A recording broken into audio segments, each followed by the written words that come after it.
A new school year comes with new supplies, new emotions, maybe even some new conversations you're having with your kids.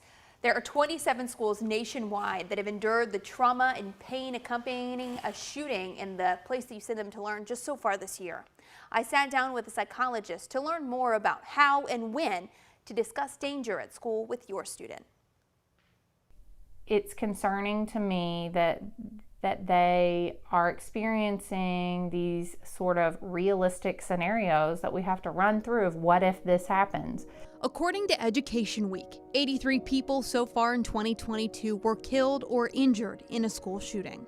As much as making sure your student is prepared for a test or ready to make new friends, a reality in schools across Kentuckiana is being prepared for a school shooting. The president-elect of the Kentucky Psychological Association, Patty Wider, spoke with me about the questions parents may be having.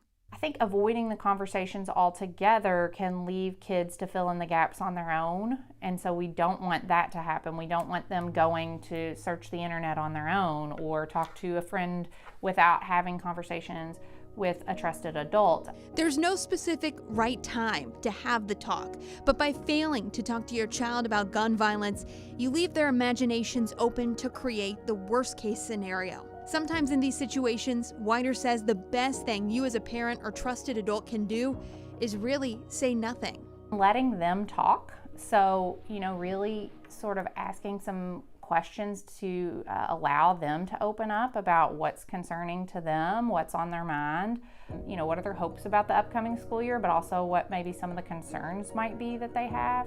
If your child brings up anxieties about safety, reiterate the school and adults are doing everything they can to keep them safe while they're in that building. In making sure your kids are ready, don't forget the old adage, you can't pour from an empty glass. You take care of yourself. So before you can, take care of your child and really come from a place to have a good conversation with them, you need to be taking care of you, managing your own emotions and anxieties so that we're not displacing those onto our kids. For resources on how to start these conversations, you can go to this story on our website.